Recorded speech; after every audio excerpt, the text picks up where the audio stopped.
It's been a while since our last recipe, so why not get into the Christmas spirit with the wintriest sport of all, baseball. For this game's drink, we'll need peanut butter whiskey, salted caramel liqueur, and milk. Any milk will do, but for a creamier texture, you'll want whole milk. As usual, we need a shot glass for measuring, as well as a cup to enjoy the drink in.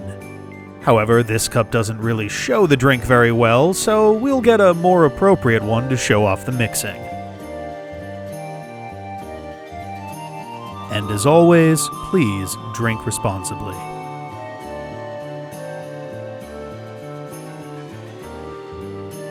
The recipe for today is quite simple, easy enough to mix in a hurry between innings. First, we'll start with 2 shots of the peanut butter whiskey.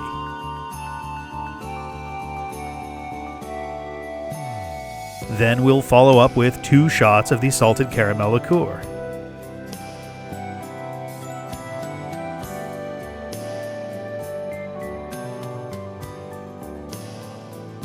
Finally,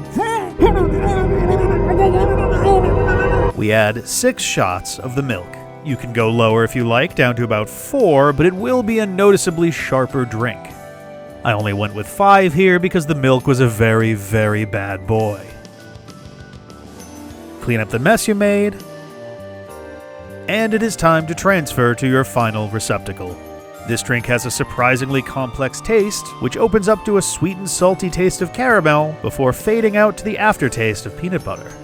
If you so desire, garnish the drink with a few pieces of unshelled peanut. And there you have it, the Cracker Jack. Oh, wait, that is trademarked. How about the Cracker Smash? Oh, wait, that's also iffy. So let's just call this a Slugger Smash. Play ball.